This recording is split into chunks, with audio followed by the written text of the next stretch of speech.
Hey man, what's up? Welcome to another episode of the Cigars and Everything Else podcast. We're in episode 24. 24. Right. We in there. Yes, sir. Yes, sir. That is my co-host Denzel. You here? And my name is Jared. Hey, Sir, and we we here. like to talk about some cigars. We like to talk about a little bit of everything else. Everything in the mix else. while we smoke cigars.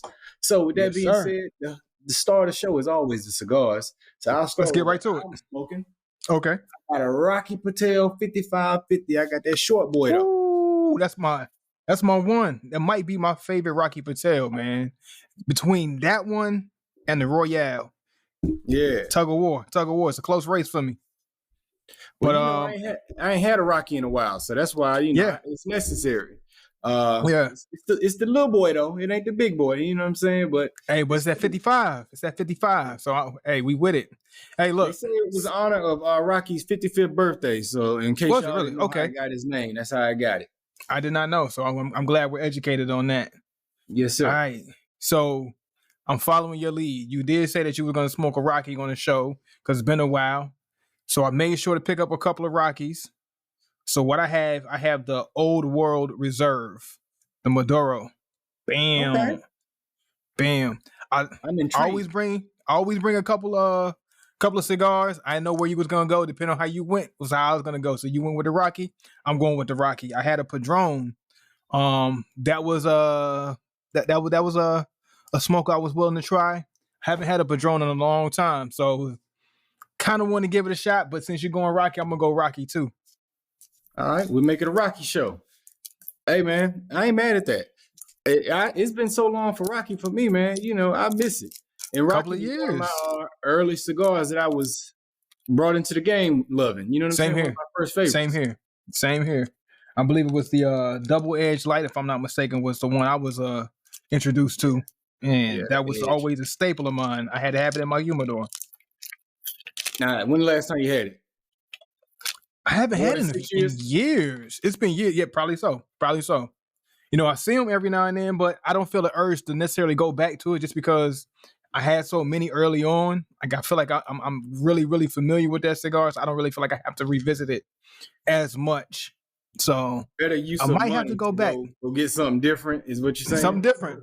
It's way too many options out there to just stick with that one, even though it's beloved. Just like you said with Rocky, it's you haven't smoked it in years. No indictment on the brand. It's great brand, great cigars, but it's so many cigars out there, you know. And I've definitely had my fair share of double-edged lights in our early years. Most definitely. I'm gonna tell you what I like about this one I got right here. Mm-hmm. Right here. Let's talk about it. On my band, I got all the information I need, so I didn't have to look into this cigar at all. Get you all the information right there. Way to go, Rocky. Right here. So for all the cigar nerds, I'll let you know what it is in case you hadn't had it. But if you're a cigar nerd, you probably have had it. But anyway, with that being said, the cigar blender is Rocky Patel. It's part of the Artesian series, small batch. It's got a Nicaraguan wrapper. It's got a Costa Rican binder, and it's got a Nicaraguan filler. Okay, handmade in Nicaragua. So that is all the specs on this right here. Because I got the little boy, I'm gonna go ahead and pull this band off though, because it's gonna be burning the band. It's gonna get in the way quick.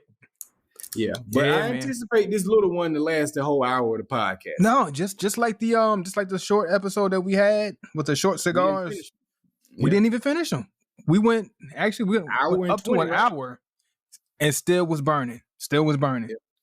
That's a good testament to these short cigars, man. To know that you can get a full length smoke if you so choose to with a short stick, and not feel like you have to rush anything. If you happen to get the time to be able to enjoy it, you know? Right. All right. So I'm going to go over my cigar real quick since we're talking Rocky. The Old World Reserve. It's the wrapper is Costa Rican and Corojo. Make sure I say that right. And the origins are Honduras and Nicaragua. So that standard class of cigars from the standard regions, throwing those mixes with Nicaragua, Honduras, Costa Rica, Corojo, you know, this should be a good blend. So I'm intrigued to see what this one's about. It caught my eye in the humidor, so we're gonna give this guy a nice little run. Hey, I'm so what you curious lighting about with, what man? you got. Yeah, you know what I'm lighting with? Matches. That's right. One match, right? One match, man. You know, I'm not leaving it alone until it's gonna have to run me off. I got some good cigar matches, so I should be in the game, man. You're in the game. All right. Well, I got some matches. I pulled 3 out my box because I don't anticipate being able to get it with 1, but I don't anticipate going over 3. How much money we putting on this? We put money on it? Hey, we can put some money on it, man. Matter of fact, let's put a stick. Let's put a stick on it. Put a stick on it. All right, there you go. Hey, man, I'm up to 2 already, man. My match went out. I talked it right out, man.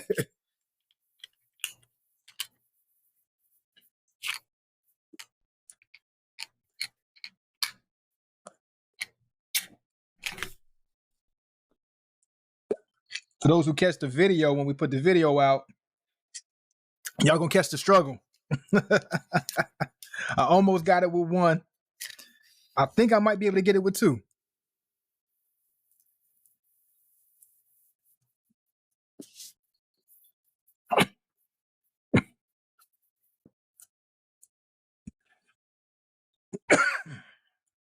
What was that? We might be okay with 2. We might be okay with 2.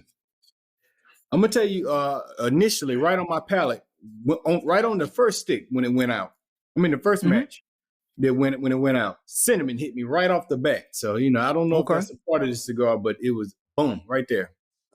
Okay. That's a nice little jump start.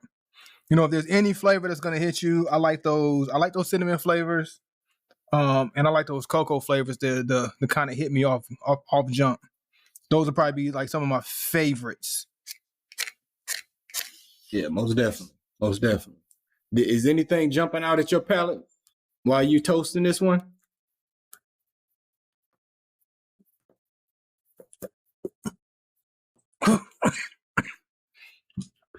What are you doing? This is the second time I heard you cough. I never heard you cough on the show, man. What are you doing? All right, I have asthma, okay? I have asthma. My asthma has been acting up a little bit. I've been hitting my puffs a lot more lately than over the last couple of days, and I usually do. So that's what my battle is right now. It's not the cigar smoke. It's not the puff. It's just the it's the asthma. Okay. All right, man. Hey, man. So if you hear me sounding, we weak with the cigars, right? Yeah, like, man, this guy's coughing. I don't want him thinking it's me coughing on the other end. Like, I don't know.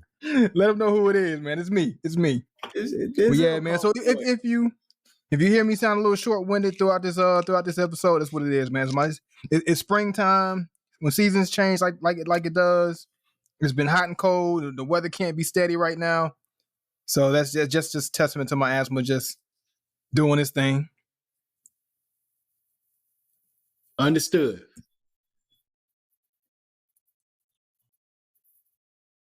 So I'm not really pairing my cigar with anything today. Okay. I got a cup of coffee. I'm finally getting to, we do our shows in the morning these days. We used to do afternoon shows. We record them in the morning. And I didn't get to my cup of coffee this morning because I started drinking it and my 2 sons were running around playing in the dining room area and knocked my cup off the table. So hot coffee all over my legs. And then after that, we had to go somewhere after I finally got it cleaned up. Got back home and getting settled. So no re-up for the show. So no re-up on the coffee. Nah, this is the re-up right now. So that's how we ended up at coffee this morning. It wasn't a planned, constructed thing. It was just I need my coffee right now. Need your coffee. And right now's the time. I got you. Yeah. So to revisit when you asked me about the what I was getting off the top, off toasting my cigar, I'm getting some oak. More so oak. Like those earthy notes. More so like that oak woody taste. So no sweet flavors, no pepper, none of that just yet, but more just an earthy oak right now. Okay. I ain't mad at that. I don't be mad at oak, Mm-hmm. I kind of expect that in a cigar at certain points, so that's cool. And of course, I didn't look at the the descriptions as far as like what to expect with the taste and different flavors throughout each third, because you know how we like to explore as we go, find out as we go. So that's what we're gonna do with this one. Then we'll go back, revisit what was I supposed to, what was supposed to stand out versus what I was able to detect myself. Yeah. All right, cool. So I'm gonna talk about my pairing. Yeah, I'm gonna talk about my pairing. I went with the Coca-Cola coffee, man, vanilla flavor, which I do like. We discovered that, man, it's actually pretty good. It has the coffee with the Coca-Cola in there, vanilla flavor. But inspired by you yet again. Last week you had the bamboo. I got a little bit of bamboo. I had a little bit of splash I found. So I was like, you know what? Let's go ahead and add that bamboo to it. It got the vanilla notes to the bamboo with the vanilla Coca-Cola coffee. I'm hoping that it marries well. So we're gonna find that out too. We're gonna see. I kind of like this cigar so far, man. I can see why you say you like it. Yeah, man. Very like I said, smooth, one of my smooth. Yeah. And I think the last time you said you had it was when we were at Burn, like a couple of years ago, right? Burn out there in Atlanta, huh? Mm-hmm. Yeah. Pre-pandemic. Rocky Patel Burn, yeah, definitely. Yeah, that's man. my spot. But it's a great establishment. Great establishment. I remember when they opened it up, I was souped to go, excited to go. Right. Yeah, it was the last time I had it. It was probably a Burn, but I didn't have a 55 at Burn. I don't remember what I had, but I don't think I thought you had a 55 at Burn. I might have had a 55 at Burn. You probably had a 55 at Burn. I don't recall having a 55. That's why I went on and grabbed it. I just don't recall having it. Not to say I haven't, but I don't remember. But like you say, I feel like pre-pandemic, a lot has happened since then. A lot's happened. Yeah. And a lot of cigars have been smoked since then. That's what I'm saying. It was 2019 when we're talking about. So it's been 3 years. So hard to say. Maybe I did. Yeah, man. But okay. So cigars are lit. Took a couple sips of my coffee, my Coca-Cola coffee. So I wanted to excuse me. I wanted to bring something up to this conversation, to the everything else. We both are fathers. We both have kids. We both have gone through different generation changes from what we've known when we were coming up to what we've seen as in our early adulthood and to now. So what I'm seeing now feels to me like it's a shift. So I want to get your opinion on this. The era of the participation trophy. Is it over? Are we past that era of the participation trophy? I don't know. I mean, for me, I don't know because I feel like I'm still in it. Like that's not. I didn't grow up participation trophy. Like right, some stuff that happened once we grew up. Yeah. So I'm saying. So when we grew up, of course, there was no participation trophy. Either you had it or you didn't have it. Either you were good or you weren't good. Either you won or you lost. Clear cut.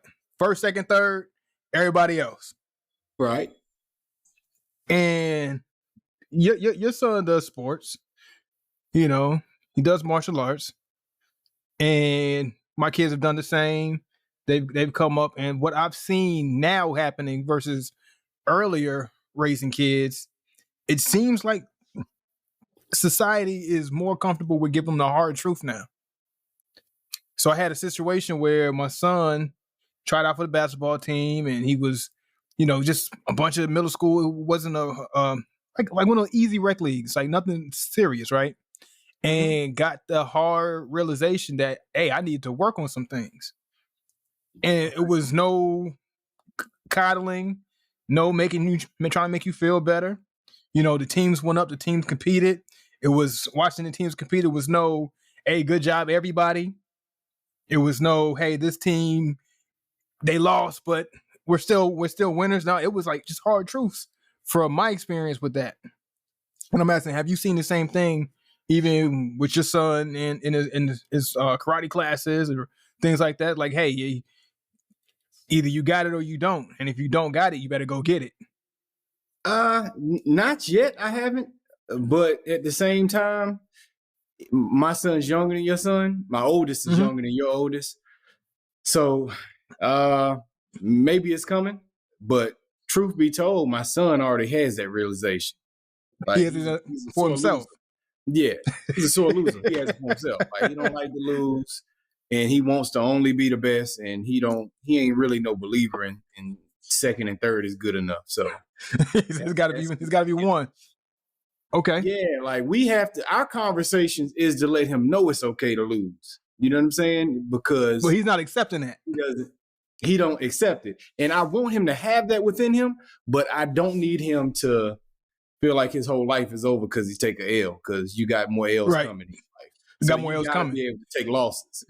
So with that, and to me, what that tells me that he's growing up, and as he gets older, maybe that'll be part of his society, part of his normalcy. That if you take an L, it's okay to take an L. I have the acumen to want to win every time out, which is okay. It's good to have. You have to have that, which I think a lot of kids over those recent years with the participation trophy feel like, well, I don't have to win because I'm going to get recognized anyway. I'm going to get a participation trophy. We're all as good. Okay, I'm not as good as you, but guess what? I'm still a winner too. Yeah. So maybe now with your son having that, being younger, and as he grows up and becomes a teenager and a young adult, maybe that'll be a trend within his age group that'll start shifting and saying, you know what? Nah. If I'm fourth place, I'm not number one. So it means I got to work harder to get to number one. We've had that wave of, hey, fifth place is okay, whatever. And it's kind of, to me, kill that competitiveness. It's like we see in sports today. I feel like it's getting more competitive again now. But I think we went through a wave of where it wasn't as competitive as it was before. Right. Yeah, you could see it in the professional leagues. Everybody was friendly and it was all just, hey pal, you know what I'm saying? Great game. And now, I want it to be that way. Like I want my son to have that dog in him where he wants to go get the win. You know what I'm saying? I admire the passion, but you got to be able to take losses in the process. Too, you know what I'm saying? But I think it's losing. It's losing. But I think that's what comes along with it. I think it's coupled together. You get okay with taking losses because you know that you have to get better. Like you're okay with it in a sense of I'm still striving, but not okay with it in the sense of it's okay to just be subpar. This is where it is. It's okay. Well, I didn't win. All right. Well, so what? Oh, shucks. All right. And that's a tough balance to teach to somebody, you know what I'm saying? Mm-hmm. And maybe that just comes with maturity and experience. I don't remember what age I was when I figured out, hey man, you got to be able to take these losses. Like, I don't want to. That's what I always tell them. Look, I don't like losing either. I know exactly why you feel how you feel, but you got to be able to understand the process. Yeah. And we're going to keep trying to win. You know what I'm saying? Yeah. Like, it's part of the process. It's part of the process. And I had that conversation with my son, and I was surprised as to how well he took it and how well he understood it. He's like, you know what? No, I'm going to work hard. I'm going to come back. I'm going to come back better. I'm like, oh, wow. That, I'm saying that kind of shook me a little bit. You say, maybe things are shifting. Instead of saying, okay, well, I didn't do it. Well, or we didn't win this or we didn't win that. It's okay. It's okay. I got recognized anyway. Nah, it wasn't that. And it was more so of, okay, how can we go and get better? How can we go get it? I saw that dog in him a little bit, which I was surprised at myself, and I think that might be coming with some of the sports coming back to that vitriol, that you know what I'm saying, the need to compete now. I see it more so in sports with the NBA or with the playoffs right now. It's been some bad blood, and before, like that bad blood wasn't really there. It was kind of like WWE, a little bit of play. Yeah. But now it seems more real than it has been in several years, decade plus. That's what people need, man. You got to have that want for greatness. You know what I'm saying? Because like otherwise, it'll never work. Like I'm gonna tell you the truth. The times I've been most inspired in my life were the times that I felt like I was taking an L. Like, oh, shit, I suck right now. Nah, this ain't gonna be. I'm not gonna be sucking. You know what I'm saying? I'm gonna be one of the top people. Like, and that's. I did the same thing. My first year in rec league basketball, I was like the worst kid out there, and I was like, all right, not next year. You know what I'm saying? And I locked in as a little 7-year-old kid, and I was outside at my grandma's house because she had a basketball goal over there, and I was you're like, I'm gonna get it. I'm gonna get good. And then the next year I was, and it was on from there. But it's been like that with anything, music, whatever it was that I took. Same thing with music. Like, I don't want to. I'm not. This ain't gonna last. Like, I'm gonna be the worst. And it does motivate you, like especially when you bring up music. I remember early on, especially making beats, trying to sell beats and market beats and stuff like that, and sitting in the car with this one guy, put on the beat, and the beat's going, and he's like, "That's it." I'm like, "Yeah, I thought the beat was hot. I thought that joint was fire." But he looking at me like, "That's it." And in so many words, he told me, "Nah, dog, these beats ain't it. They whack." So it made me want to go back. Okay, now how can I catch people's attention? What's gonna make their eyes bug out? What's gonna make their head nod a little harder? So by taking that, it wasn't man, get down on myself. It made me want to go and work harder and figure out how can I tune this and make it better. Yeah, you took your losses and you were inspired by them. Inspired by it, yeah. And your losses, be like, all right, that's what it is. Cool. Okay. You know what I'm saying? Like, I'm still gonna get a trophy. Right. I lost. Yeah. I'm still winning. I'm losing, but I'm winning. I think that element is the thing that the participation trophy ignored. You know what I'm saying? Is the fact that something's got to inspire you to be better. You know what I'm saying? You just can't be like. Greatness has to be. That separation is what inspires you. Like, okay, I don't want to be on this side of the fence no more. I was on the losing side of this conversation, and this is what it feels like. All right, well, what can I do? I don't want that. I can always tell my son when he's losing something or he's not good at something. I'm like, well, you got to practice in. If you don't like this feeling, you got to practice. He'll be sitting there crying because he couldn't figure out how to do something. I'm like, all right, you can cry about it, but if you don't want to feel this way no more, you need to practice. You know what I'm saying? Like, continue to do it. You're going to be bad, and eventually you'll become better, and then eventually you'll become good. And once he started seeing in his life that it was true, then he started applying it to everything. You know what I'm saying? And my son, even though he's almost 6, I see the potential that he can really be good at whatever he wants. It's just whatever he's going to apply himself to. He's got a certain natural ability to do certain things. But so, and then he's got that little drive in him where he'll be like, all right, I'm gonna keep practicing because I don't want to be bad at this, man. And I think, the participation trophy eliminates that in kids. It does, and that was a scary point in time for me, especially looking at our future as youth growing up. Like, how much fight are we gonna have to continue to compete globally? How much fight are we gonna have to compete, academically? Physically, like with competition, certain things like that, industry, anything, it's like with this whole participation era that's come and hopefully is on its way down, that nervousness of how well we're going to continue to progress as a society, as a country or whatever, where are we going to go if we're okay with being just mediocre all the time and just saying, okay, if we fail, we lose, we're out, whatever, I'm still going to be okay. I'm still going to be good. Instead of pulling yourself back up and say, nah, we got to strive for greatness and continue to strive for greatness. That's what made us what we are as a society overall from jump. It's like, where do we go from here if we're just okay with being mediocre? Right. And this is an American conversation, truth be told, because I think it is. That's something that we did over here.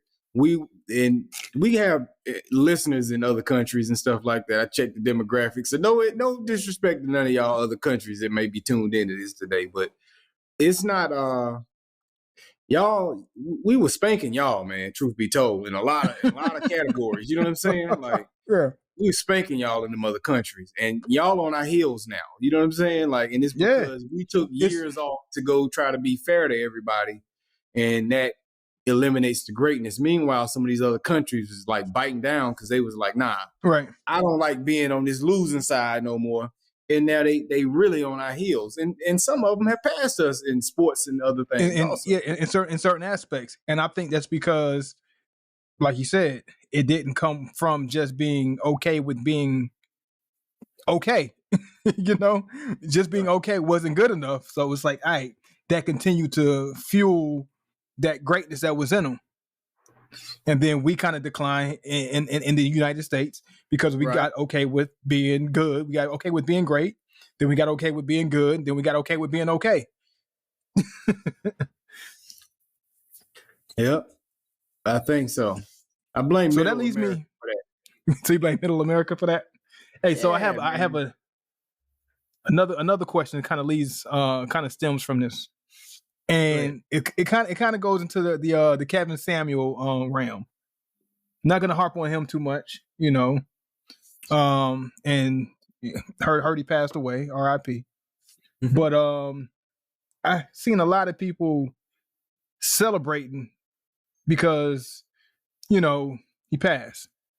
Right. And it kind of concerned me because now I don't agree with everything he said. I don't agree with a lot of he said, but the premise of where he was coming from with making people realize, you know, some areas where they can improve on with themselves and have some kind of realization, which is another thing I have, especially with my children, is how okay is it to be honest? And where have we gone with being able to accept honesty of ourselves?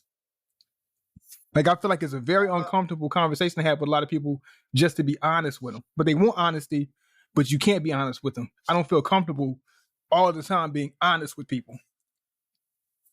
I agree with you with what you're saying.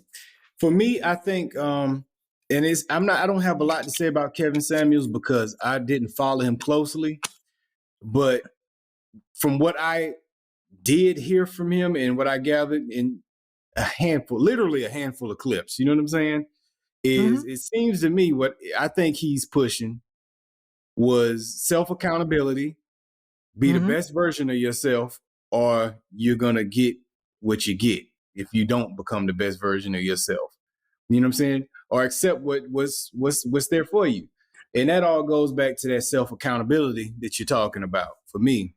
Right. And I think people have a difficult time with that. Like, people like to hear what they have in their head already, more so than conflicting opinion. You know what I'm saying? And anything that you say that's conflicting with their view of themselves or their opinion of themselves, they get offended by it. They don't want to hear it. You know what I'm saying? And they automatically assume that you're lying or the most overrated word in the world, that you're hating on me and this and that. And it might not be that. Like, sometimes, like, even if I don't agree with what somebody's saying, I like to take it in. Like, I'm a believer that you have your opinion, but you don't let your opinion have you. So I can always sit back and objectively hear what somebody's saying. And I know myself well enough where I'm like, all right, you own to something. As uncomfortable as that is to hear you own to something, or either right. Nah, that ain't necessarily true. You got me misjudged. You know what I'm saying? Like, and I can tell the difference. But you have to be self-aware enough within yourself to be able to differentiate and to be able to accept some stuff. You know what I'm saying? Like, nobody be able to tell you nothing about yourself you don't know. Nothing. That is true. And I mean, like you said, that comes with that self-awareness. And it's unfortunate a lot of people are blind to themselves, you know, but then you have to be accepting and open to hear things about yourself. Now, I think where the issue comes is the validity behind who you're getting the information from, right? Some things are hard truths and some things are, you know, skewed opinion. Right. And it's trying to find that fine line in between what's a misjudgment or a fair judgment. I think that's the hardest part for me. It is, but at the same time, you also can be aware of how even if somebody is misjudging you, you also have to understand that perception came from somewhere. Somewhere. You know what I'm saying? I was thinking that. Yeah. It wasn't birthed out of nothing. You know what I'm saying? So yeah. So it could be it could be a drop. Go ahead. I was gonna say, like, it could be a drop here and there. Like it might not be the overall makeup of who you are, but it could be some droplets here and there that they might have picked up on that not everybody's picking up on, but they picked up on because that's what you've shown them. But that's still a part of who you are. But they just picked up on it. It might not be 99% of you are something else, but then there's 1% that actually exists within you, and they're just picking up on that 1%. Well, that's 1% that more than likely. Okay. More than likely. You know what I'm saying? Because I have a lot of people that I'm closed off with strangers or people that I'm just not close to, and they won't ever get to know me. So a lot of people have assessed me wrongly, but I know where it comes from.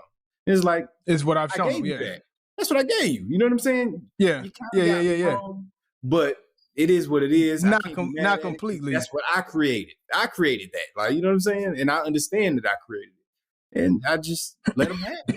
Like it's gonna be like that. Everybody in the world is gonna see you differently, know you differently. I don't care how much of an open book you are. It's something about you that somebody knows and somebody else don't know. You know what I'm saying? Right. But just because somebody says something about you, it doesn't mean that it's true, but it don't mean that it's totally off track. Completely false. Yeah. That could be like you're saying, what you're putting off to them. And if that's what you're putting off, then it is a piece of who you are. Yeah. Might not be a big piece, but what you put off, even if it's a small piece. Yeah. But then it also comes back to you saying you should also know yourself, so that allow you to have that discernment to when you step back from hearing the information. And I think what has to happen is you have to be willing to hear the information. You might not agree with the information, but at least hear the information, accept that somebody's telling you something. You don't have to agree with it. Take it, pack it in, put it in your pocket, unpack it later, and then do inventory of yourself later on. So, okay, like I might not agree with what you're saying 100% wholeheartedly right now, but I'll put it in my pocket. I'll mull it over. I might wake up one morning and boom, it's a realization. I see where they got that from. It might not be 100% of everything of who I am that I embody, but there is a small part that there's some kind of validity to it. Not in its totality, but maybe a little bit. Right. And it's like that, man. And like you said, what you said is key. You might have to mull over it a little bit. You know what I'm saying? And it might not hit you today. It might hit you years later. You know what I'm saying? From my own personal point of view, I'm gonna take you back to college, man. Okay. Girl I used to kick it with, Mimi, back in college. All right. We got into a big argument one night. I remember sitting outside with her, and I don't know where it came from. But I don't know, as we were going back and forth, she was like, you're just not passionate about nothing. What you mean I ain't passionate? I care about stuff. You know what I'm saying? Like, But it took me years later to accept that. Like, you know what? She was right. At that time, I didn't really care about nothing. You know what I'm saying? Right. Nothing really meant nothing to me during that time frame. You know what I'm saying? Yeah. But I wouldn't say that stands true today. But when she assessed me, it took me looking back on it. I never forgot that she said that to me, and it hit me years later. You know how sometimes you might not hold on to a comment, but it's in the back of your head. It hits you one time. Yeah, that happened, and I was like, you know what? She was right back then. You know what I'm saying? But it wouldn't stand true today. But if she was right, like you know what I'm saying? But I didn't want to hear that at the time because you want to believe. Nah, I care about stuff. Like, I didn't care about nothing. She was right. I didn't know. She was right. And then you did that assessment of yourself. Like you said, it hits you. But the thing is, if you would have just completely rejected it, never allowed it to sink in, it would have never hit you years later. So there was still a part of you, even though you didn't want to hear that piece of what she had to say, it still stuck with you. And I think that's a part of what we might have to do is just be open, just to hear differences of opinions from time to time. Right. And you know why it probably stuck with me? Subconsciously, I probably understood she was telling the truth. Probably so. Probably I so. rejected it. You know what I'm saying? My But subconsciously, it was like, hold on, yeah, you have to hold on to this one. yeah, she got you there. We'll reassess later. Yeah, we'll reassess this later. I'll let you live. I'll let you breathe right now. Right. But the same way I had to eat that, a lot of people gonna have to eat stuff like that, no matter how uncomfortable it is. You know what I'm saying? Like, or else, and I think you'll never improve, you'll never grow, you'll never develop until you're able to assess yourself and figure out. Yeah. And like you said, we talked about the things before. It's just being the best version of yourself. You don't have to be the best at this or the best at that, but at least to be the best at version that you could be. You know what I'm saying? Right. And that comes with not accepting that participation trophy. And then 2, being willingness to hear other people's truths of what they see and growing with it. I'm learning that myself.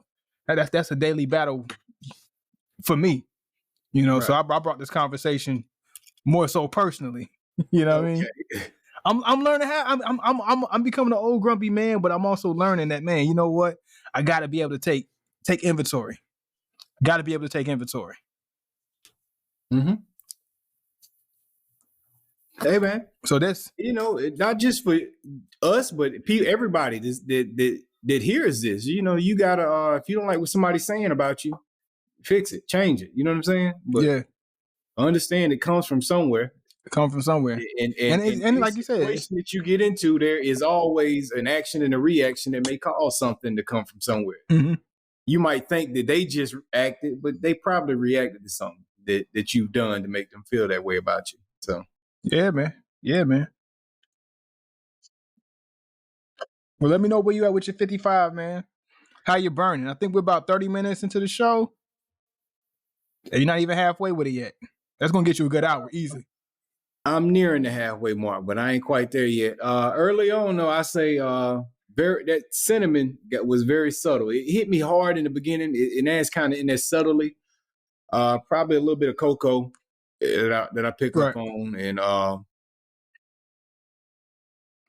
maybe a little bit of oaky woodiness, also woodiness. Okay, no, but no pepper, because I don't remember pepper with that one. I haven't picked up on pepper yet. You know, I expected pepper. I mentally went into it expecting pepper just because it. But that's, to me, that's Rocky. Supposed to be there, yeah. That's Rocky, and with Rocky, I feel like you get he's more so going to lead with a little bit of pepper. Like most of his cigars in his line definitely lead with some pepper. Not overdoing it, not doing it to a point to where it's doesn't blend well or uncomfortable, but Rocky does definitely have his sprinkle of pepper in there, especially off the top. Yeah, I was expecting it. It was kind of smooth off top. I didn't really notice. I say that to say, because this one didn't have much pepper off the top, not much at all. I think it might have hit me after the smoke kind of settled. It got that oakiness at the beginning, pepper like really really quick, and then kind of just died out. I'm getting more leather right now, and that leather's kind of what's kind of subtle, smooth as I'm getting through this first third. I'm thinking that's what's going to take me out of the first third. It's going to end with leather on this one. Is it Gurkha or Cohiba leather? More, Rocky gonna be mad at you for that one. I'm sorry, Rocky. It's more Cohiba, not as well as Cohiba does. Not with this one, but definitely not on the Gurkha level. It's real subtle and smooth. Like to me, it kind of like the transition of that oak to pepper to leather was kind of a nice little smooth ride out. Cool.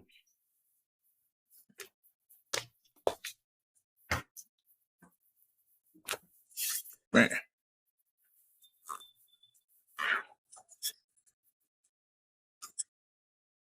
What's out of bamboo, man? Had a little swig left. I had to make sure I killed it though. We'll have to re-up today. Yeah, man. You got to make sure you get you some bamboo, man. I need to find me a good tequila that I need. I'm Man. feeling like a tequila mood, man. Not to mix with no margaritas or nothing, just some But straight up. just go straight. Hey, Yeah, to me, the De Leon, I think does the tequila the smoothest right now. I haven't had the super high end tequilas.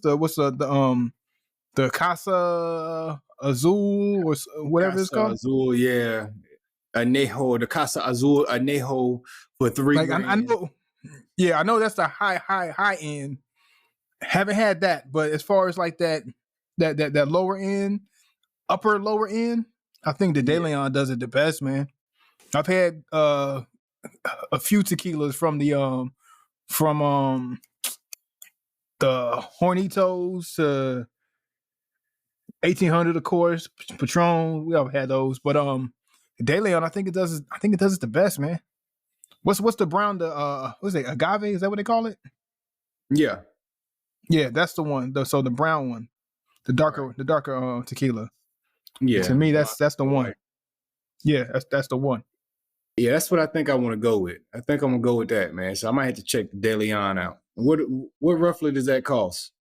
Around 40? About 40. About 40. 40. Yeah.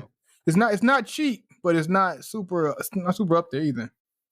Because if you want a good tequila that's not gonna give you a hangover and it's not gonna just sneak up on you and gut punch you, that's the one to go with. You got to spend that 40 to 45, man. Right, right. You go with that $10 tequila, you're gonna be hurting. Yeah, nah, I'm not doing no $10 tequila, man. Those days will be over for me.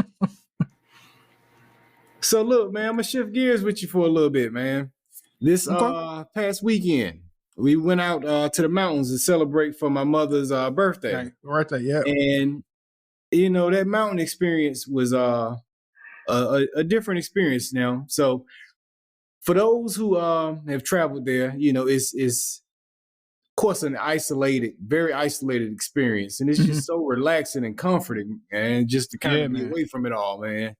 It made me start thinking, what is for you that you've been to the mountains, right? I think you had some rental cabins before. The cabin, Yep. what's that cabin experience versus that beach experience, man? Which one, when you Mm, in need of a vacation, do you think is the one? Because they're contrasting, but they're both like huge something. contrast, Yeah, but still the effect is similar.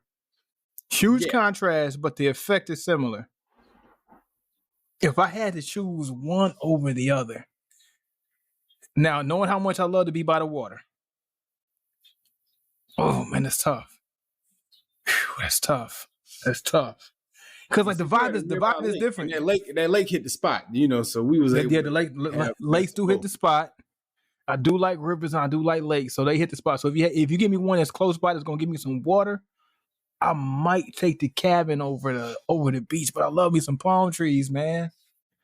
Ah,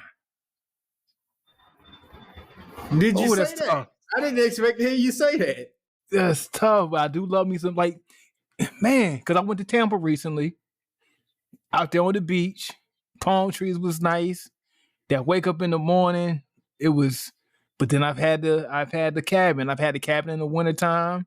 You know what I'm saying? The the hot tub and in the cold. It's just something about it, man. Like Yeah. you out there high in the mountains, it's cold outside, but you in the hot tub. I don't know if you had that experience. And you No, got the hot it tub, wasn't cold, but we did have a hot tub, man. We had the jets going. You know what I'm saying? I was had the chilling. jets going. That is a nice experience. But if I had to have one, I might take that mountain, man. I might take if you give me some water, give me Yeah. some water, give me some seclusion, because I love the seclusion. You know what I'm saying? I love being by myself and being in my own element. I'm gonna have to take that mountain. You gonna take the mountain. I didn't think you were gonna take the mountain, man. I'm gonna have to take the mountain. That's tough. That is tough. That is tough. I've never compared the two before. I didn't think I was gonna enjoy it like I did. And neither did my parents when we went Really? out there. Really? I mean, my dad said he knew he was gonna like it. My mom didn't think she was gonna like it. It's something about it, man. It's something about it. By the Like end of the it's trip, just a she was like, "When are we gonna do it again?" Because she didn't. In yeah. the beginning, she was kind of like, I don't know if I can be here too many days. By the end, she was like, "When are we doing this again?" No, yeah, like you can stay there. Like we did what 3 days. You can definitely stay there for a good week and be fine, whether you got cell phone signal or not. Right. You know what I mean? Like it's okay. Like once you get used to tapping out and unplugging for a little bit, you Yeah. kind of get settled in, you know? And like you realize how okay you are with bare necessities and a little bit of comfort. As long as you got some good food, a nice little bottle of something, you got your cigars and some relaxation. You can't beat it. You really We can't beat it. drank, we ate, we had the fires going, we had the hot Mm-hmm. tub going, we played games, man. It was, and you're free. It's another type It's of free. freedom when It's a your free. neighbor I think that's is out of sight. You know what I'm saying? Like, and you just surrounding people you like. You surrounding people you enjoy.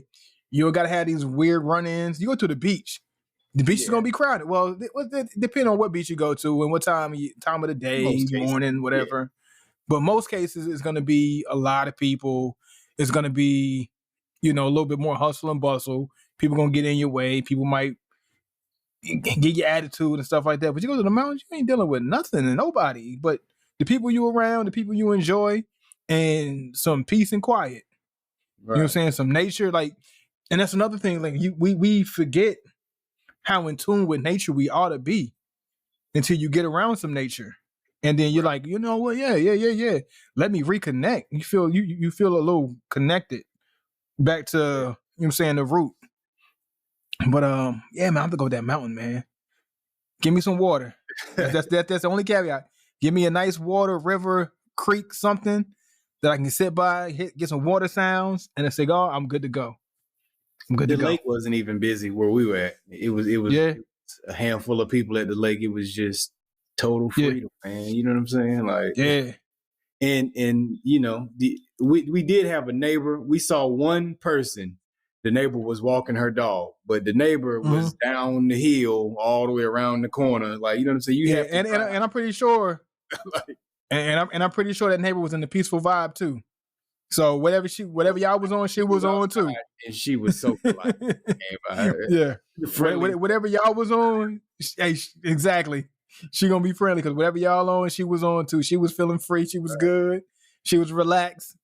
So hey, look, no harm. I'm good. Y'all mind y'all business. I'm minding mine. I'm gonna say hey and keep it moving. You can sit outside under the bonfire, play your music, whatever it Mm-hmm. is, and you don't have to worry about being too loud for your neighbors or anything, man, because it ain't a It's a neighbor vibe. within a It's a quarter mile. vibe. Like, you know what I'm saying? It's Like, a vibe. But yeah, man, now you got me thinking about that like a beach house though, man. And you got access to right in your backyard, pretty much a beach right in your backyard. that's You what I open up want the back next. door. That's what I want next. I'm gonna tell you what, man. You know how like I think we went to LA in September, somewhere around that. Mm-hmm.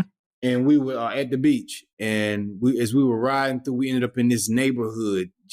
We ended up on some side street that led us to a neighborhood, and it was just all the houses on the beach. You know what I'm saying? And as Mm-hmm. we were riding through, it just like, I can see this for me. You know what I'm saying? And then as Yeah. you walk through and see the whole little areas and stuff, it's like, I gotta experience this. So that's gonna be the next rental. And if that all goes well, it could be the vision for, maybe for the future for the family or something, man. You like, hey, this is it. This what we on. I That's mean, man, you already know the love we got for Florida. So shout out to Florida. And Tampa is like I'm adopting it as my second home, soon to be right, my first home. right. If things go according to plan. But hey, man, that's something about that too, man. Something about that too. Man, them cabins don't cost that much either. I mean, of course you can get some for really expensive, but You out said here that in what? Georgia, man, they're not too bad either. Price on some of them. For palm trees? No. Cabins in the mountains. Oh, cabins. Oh yeah. No. Cabin ain't bad. Yeah. And price Yeah. wise, my wife was talking. My wife does hair, and our realtor that we bought our house with is one of her clients, and she was just telling them about the trip this past week, And the realtor was telling us that, there's houses out in the mountains here in Georgia for like $60,000. You can get You're out in Blue Ridge, right? out in Blue Ridge. She said their houses for like $60,000 you can get. Now you put that on the market Airbnb, that mortgage is paid like that. Like, you know what I'm saying? You gonna because I remember in 5 set like a car. You're gonna be paying off the same way if you put the extra money. Yeah. I remember when we were out in Georgia and we were actually planning the trip. Remember years back. Yeah. Never came to fruition. But I remember pulling up those list of cabins and seeing the availability. They were always sold out. Like if you wanted a cabin, you'd have to look. I don't know if did y'all go to Blue Ridge too, or where'd y'all go at? We went to Lake Lure in North Carolina, just on the outside. Okay. But I know for Blue Ridge, it was like months out to get one. Like you couldn't say tomorrow I'm gonna go out to Blue Ridge and get me a nice spot. You had to look at least a month and a half plus out because they stayed gone. And especially like the holidays, the big holidays, Memorial Day probably coming up. I'm pretty sure you can't find nothing for Memorial Day for that weekend. Right. I guarantee it. So it's just $60,000, and they're gonna stay rented out. Few $100 a week, $1,000 a week, whatever it is. You're gonna make that money back. $1,000 a week, $1,000 a week. I don't know, man. That Airbnb, man. We had 2 days and we spent $1,200 on it. You know what I'm saying? So Now you're right. You're right. You're right. It wasn't more than. It wasn't $600 a night. Let me correct this. It was around $300 a night, but fees and cleaning fees, all and of that, stuff they had. Yeah. With another $300 a night in fees and taxes and stuff like that. So, but from that point of view, though, $60,000. That's a car. You get a 5-year loan on a car for $60,000. Do the same thing with your house. And you're going to paying for it. The mortgage. You know what I'm saying? You're paying for it. Yeah, exactly. It's paid for. Yeah. So if you lock in for a good 2 years and not take profit, you probably can get that thing paid off, especially if you booked up nicely. Mm-hmm. That's the move, man. That sounds like the move. Yeah, man. I'll take that. I'm taking that serious, I mean, I encourage it. I might be renting from you. Go ahead and get a spot. I'm renting from you, man, because I'm trying to be out there. You need to go in business with me, man. I don't like how you talk about renting. I'm on the other side. I'm on the other side right now, man. I'm trying to come on that side where you at. But I'm on the other side right now. I'm just trying to rent a spot out real quick. Come on over to the other side, man. $60,000. You know what I'm saying? That's easy. Do that. Mm-hmm. Do that, man. You do that by yourself. Well, yeah. Of course. You say that's for that one. You know what I'm saying? That's a car. That's a car. Yeah. You know what I'm saying? Yeah, man. Get your asset portfolio up, man. Get your first asset. I got to. Because right now I don't have anything that's gonna make me residual income like that. Well, you got assets, but you don't not a house asset. Let me be clear. No. Not that. I'm talking about that kind of asset. Yeah. Like the assets I have, Yeah, I know. Small things into your portfolio, but yeah. Let's bring out the portformalios, man. Let's do that. We ain't got to get into your portfolio on this. But show. Yeah, I don't have that. I don't have that kind of asset. Is what we're saying. Yeah. Yeah.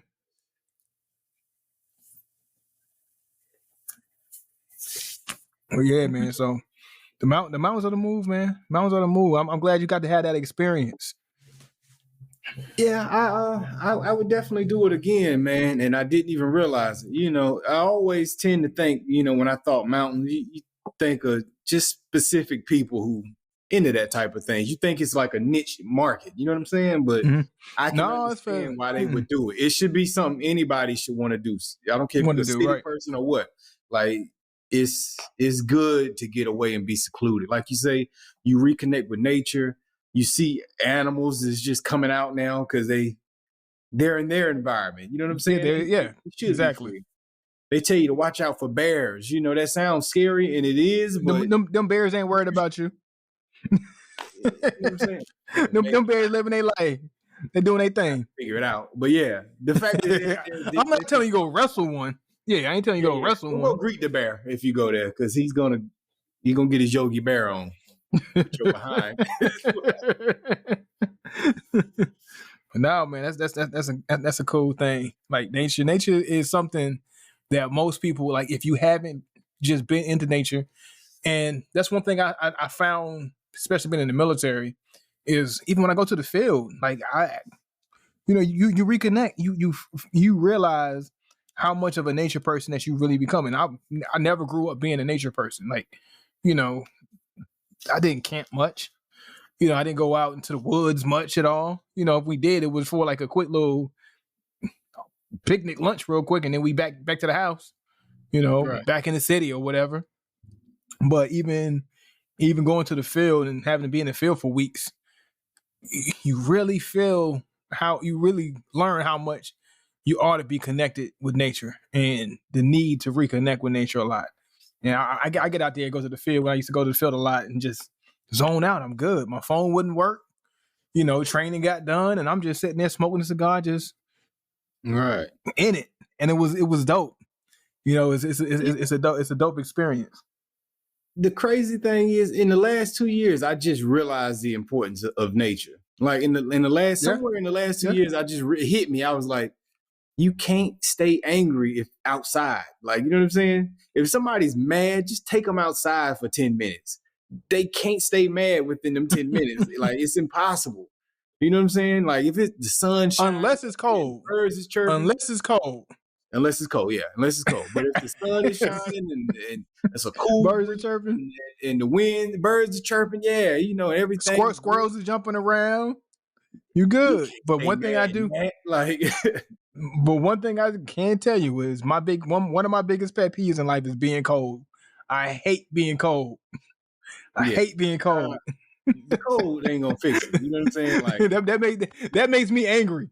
That makes me angry.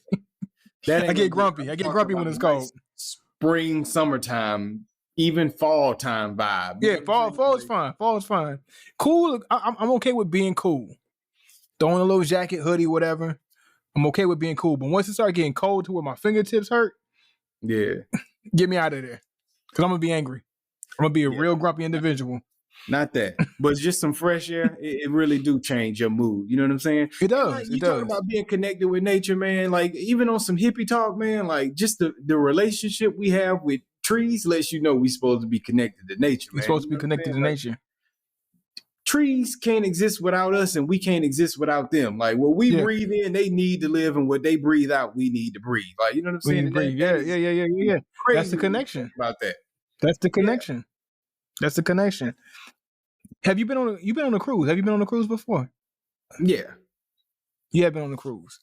Yeah. One of my favorite feelings, being on the bow of a ship in the middle of nowhere, in the middle of the water, and all you see is just like, that's like when I have my biggest realizations about life and how like crazy life is and how much more to life and how small we are in the whole grand scheme of everything. Out in the middle of nowhere. Out in the middle of nowhere, out in the middle of the sea. And you're like, I don't know how far down deep this ocean goes. I'm looking around for miles. I don't see no land, nowhere. And I'm this little bitty piece of the earth right here and all of this. You know what I'm saying? And down there, underneath where I'm at. And that boat, as giant as that boat is, with all those people on it, is this little bitty piece. It's a speck amongst all this water. Speck. If you zoomed out, if you did an aerial and you zoomed out and you see that huge ship and it's about, it look like an ant, and you realize how even show. It might not even show. That's crazy. And but at the same time, like that's one of the best feelings I've ever had, was like being on the bow of a ship and just looking out and just seeing that vast body of water. And it's like, man, how far out does this go? How deep down does this go? And you reconnect. It's like, man, like it's bigger than just me. It's bigger than just who I am and what I'm doing. It's this whole world that's beyond me. right here on Earth. Not even talking about out in space or whatever. I'm just talking about right here on Earth, right out there in the middle of the ocean. A whole world going on underneath you. All right. And it's wild. The water is just perfect out there. Once you get away from the actual coast, the water is just beautiful. It's perfect looking. It's so blue. It's, but it's funny. We had the same feelings looking over the ship. You know what I'm saying? Looking out in the water. I had the exact same feelings. We didn't do this together. You didn't even know I've been on a cruise, but I felt the same way. But the only issue is, like, for me, I can't be out there gazing off, man, because I had one different feeling. Looking out there, man, that damn water be calling to you, man. I don't know, man. Like, I just if you want to jump in there, the water was calling me, man, and I'm not gonna make it. I don't want to be one of them overboard. When people jump overboard, I know why they jump overboard, because that water be calling you. That water was calling them. He's like, come on in here, come on in here. It's nothing but death if you jump that, but it's calling. It calls you, man. Like, not saying I was suicidal or nothing, but you know what I'm saying? Just looking off, it's just like, man. No, it's that feeling of connection. It's that feeling of connection with nature. Yeah. That's all it is, really. That's how I feel about it.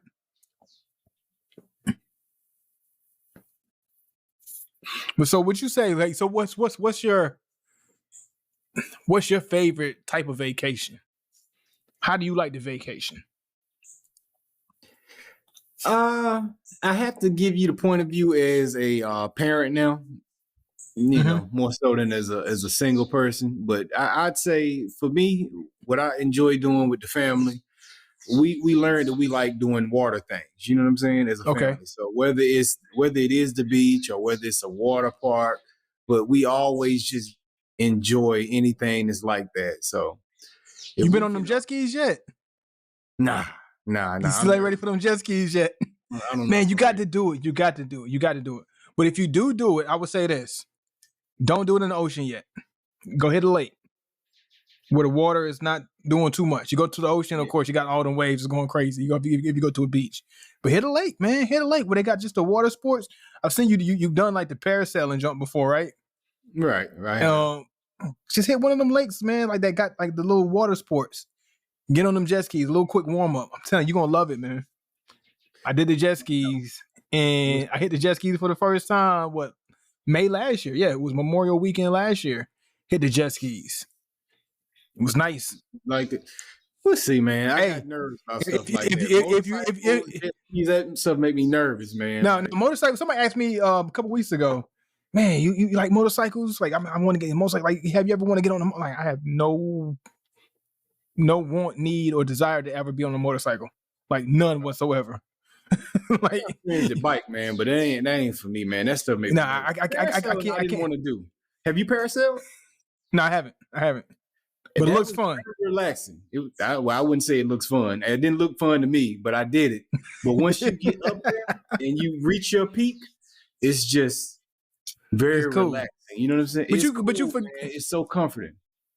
You know what I'm saying? I repel out of helicopters, man. So it's cool. Yeah, man. It's cool. But I guess so, I don't know. I don't do none of that stuff, man. Like but I did learn. I am extra black, man. Anything that all the stereotypes, I'm those. Like, but can you swim? I can't swim still. I can do a little bit of this. I can go a few meters doing this, but that's all I got. I can survive, but everybody around me gonna be pissed off with water in their face. I'm gonna be splashing. I am all the stereotypes, man. Yeah, no, that stereotype is real though. Swimming is like I love water. Lessons. Did you? I took them at the YMCA. They were little free lessons and stuff, man, when I was a kid. But we never went to the pool like that. So crazy thing is, I learned to swim as a kid. I was 11 when I learned to swim. Okay. I didn't practice, so I don't retain a lot of it. I think it's something that you have to do when you are real young, like 5, 6 years old. Just to get all the way comfortable and make it part of you. I didn't really try swimming lessons until I was in middle school, 7th grade. We had to do swim when I was in when I was in Japan. That was part of our PT class, our PE class, is that we had to do swim. And that's where I learned a little bit of how to swim. was when we had to have swim lessons in PE, and I was part of the remedial swimmers. From because like we didn't really go to the pool growing up. We would go to the pool, but if we went to the pool, we went to the pool like black folk. We go and you put your feet in and sit by the pool. You go to the pool to sit by the pool. Yeah, that's why I didn't retain my swimming for the same reason. We didn't go, and when we did go, we sat at the pool like it was the that was going to the pool to go sit by it, not to go get in there and swim, to go sit by it. But my kids, they can swim though, because we took them to the pool early and let them figure it out for themselves, and they became natural swimmers by us making them go and get in the pool and swim, and they learned how to swim early when they were 3, 4, 5. So that's just something I didn't do when I was taught themselves on their own. I could teach them. I didn't know how to swim. I know how to swim. I mean, my oldest, she did do swimming. She did a swim class for like one summer, but that was it. She did swim class for one summer, but then after that, it was just on and popping for her. She was good to go. In theory, you should be able to swim a lot better than what you say you should. Why do you say that? Well, you're a sensei, so swimming is just relaxing. You can't relax.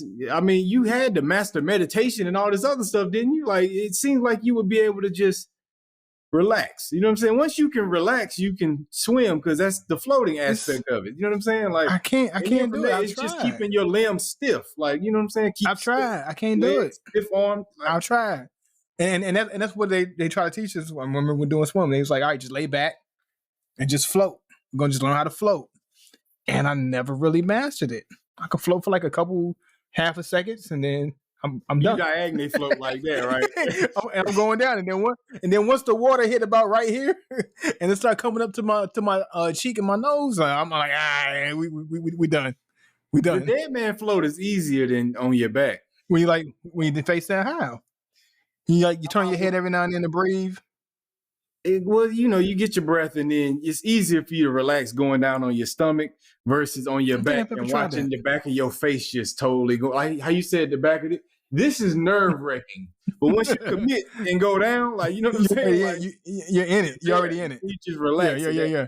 Like, it's the panic that your body starts to feel as you diagonally going back, and you're like, uh-oh.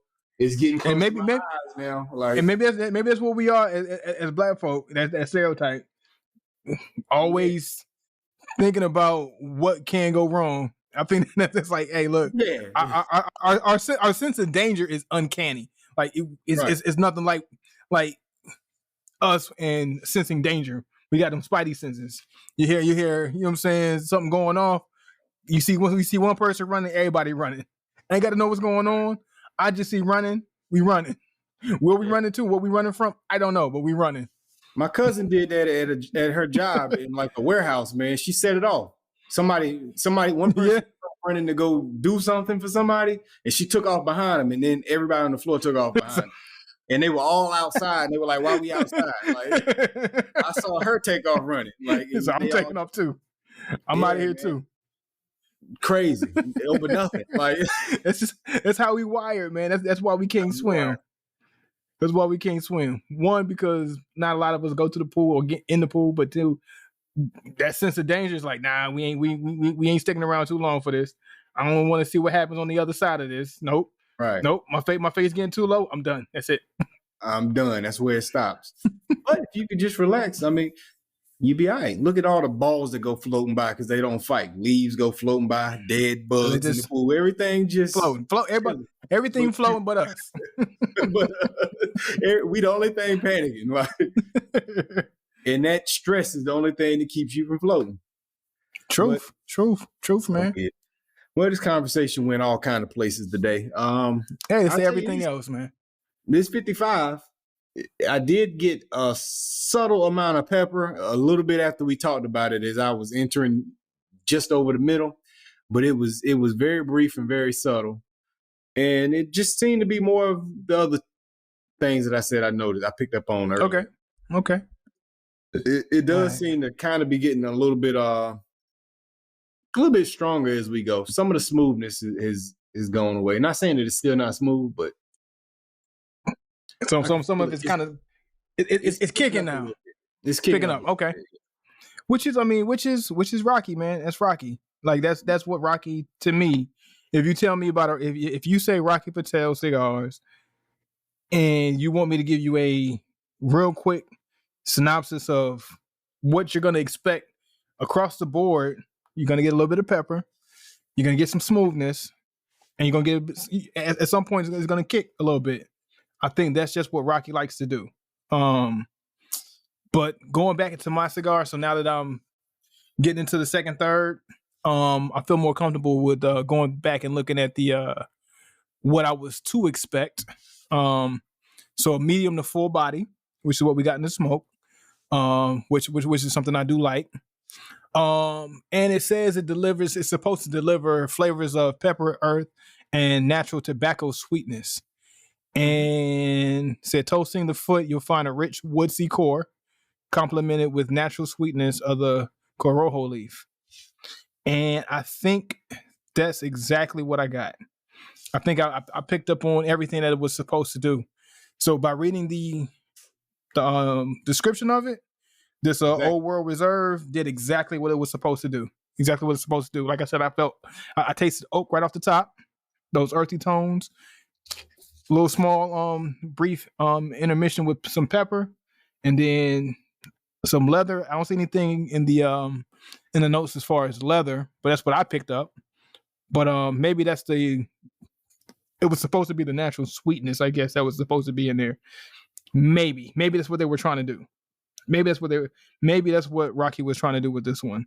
But it came off to me as more of a leather smoothness, not a leather that kicks you and just makes you have that nasty taste in your mouth, but a leather smoothness that just kind of just smoothed it out a little bit. Right. Well, ultimately, this is all someone's interpretation of what they smoked, and the fact that your interpretation of it met up with the author of that article or description or whatever is showing that Rocky has good consistency with that cigar. You know what I'm saying? It was made right. And people are picking up on the same things, within it. And shout out to Rocky for that, man. That's the sign of a good cigar. And also shout out to your to your store that you picked it up from for taking care of their cigars, so you can actually pick up on that. Where did I pick this up from? If you don't mind, check out that 55 for me, man, so we can compare and contrast. And she got your yeah. You said let me pull it up real quick. Let me see. 55. Rocky Patel.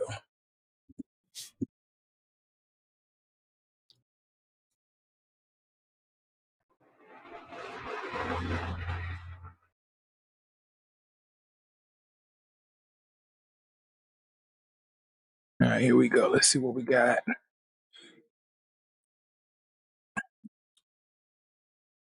All right, so let's look at descriptions here.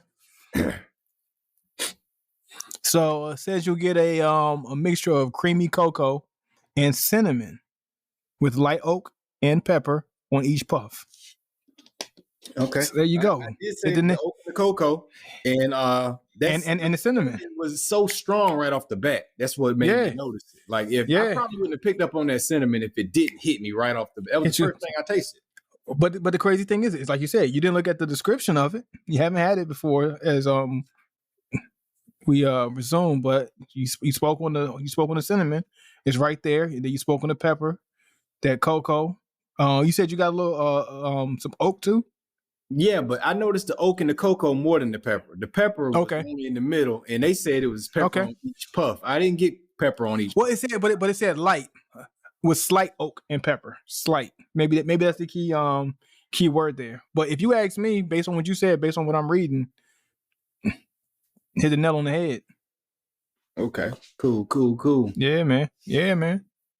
So shout out to Rocky. Rocky knows what he's doing when he's making these blends. And that's something that you can't say about every cigar brand. I think there's a lot of brands out there that, we read the description, which is why we stop reading the descriptions before we smoke a new cigar and go off what we're picking up.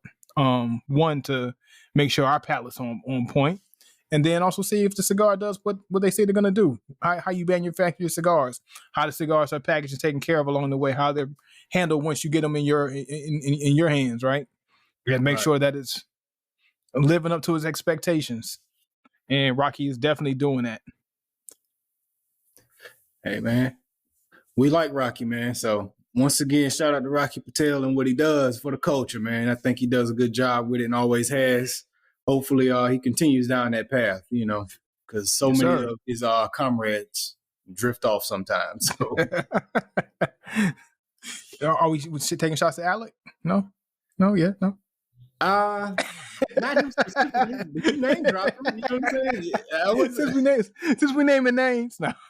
You name dropped him. I mean, he fits the description. He didn't come to mind right away. I wasn't really thinking of nobody, but yeah. Alec. Yeah. I think between Rocky and Drew Estate, I think those are some of the two that does it the best. Yeah. Like as far as like sticking with what they're doing and making sure they're delivering what they say they're delivering. Right. Most definitely.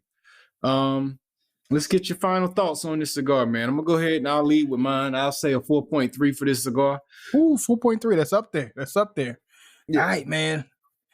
Hey, Rocky, don't kill me too much. I'm gonna have to go with a 3.5 on this one.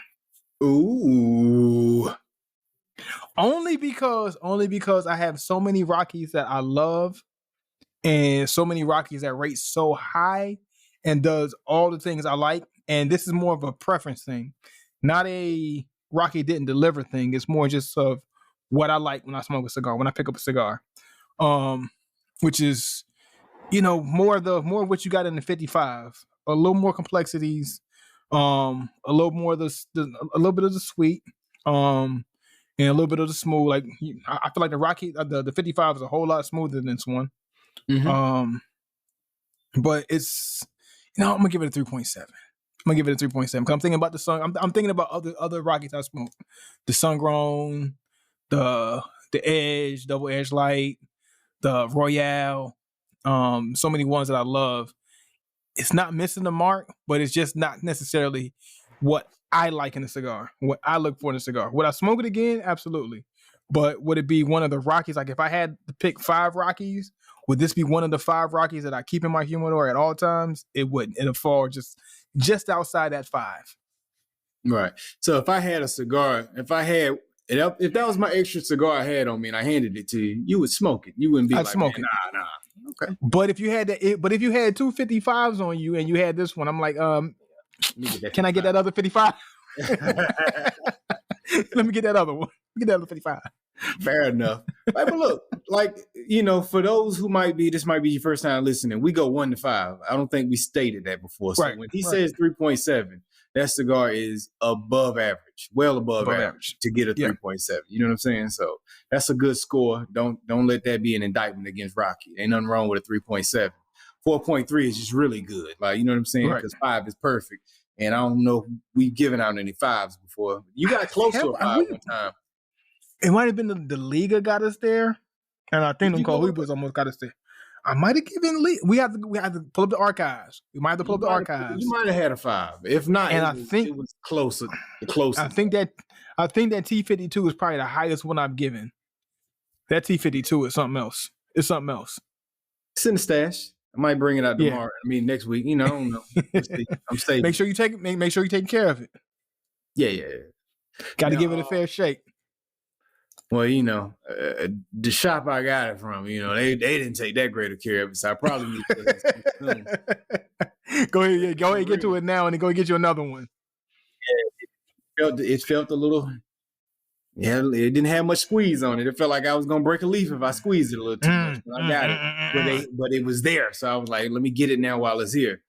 But anyway, it's hard to get a 5 is the point behind that, man. So these are really good scores, man. So feel free to try both of those cigars. If you see them in a shop somewhere, it may actually be your preference over Denzel's preference. It might be. Like I said, you can rely on the descriptions. If you read Rocky's descriptions and you like what you're seeing and that fits your bill more so than mine, go for it. You won't be disappointed. I tell you that much. Right. Last question. How did that Coke go with it? That Coca-Cola vanilla coffee go with it? It went okay. I've had it marry better with another stick that kind of give you more of that more of the same vein. To me, it was too much of a contrast between the cigar and then what the drink gave me with the bamboo, the vanilla, those kind of flavors versus what the just straight woodiness of this cigar gave me. I think it was just too much of a contrast to really go well. So I wouldn't mix these two. I would go more straight bourbon if I was doing this cigar. It'd be more of a straight bourbon or bourbon and ginger ale, maybe. I think that's the sweetest I would go with this cigar. I wouldn't go too sweet of drinks with this one. Understood. All right, well, we're gonna get ready to wind it down. Any final words to the people before we go? Nah, man. Well, yeah, I guess I would say find your truth, man. Be willing to listen, be willing to take inventory, and enjoy your smoke. Hey, I ain't mad at that. That's perfect. All right, y'all. Thank you for tuning in for another episode of the Cigars and Everything Else podcast. We'll get with you next week. Keep them cigars up. Cigars up.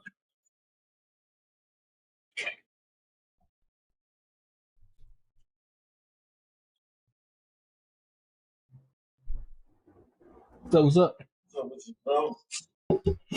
Almost over. It's almost over. I got a few more events, huh? Yeah. 2 more. I must be getting old, boy.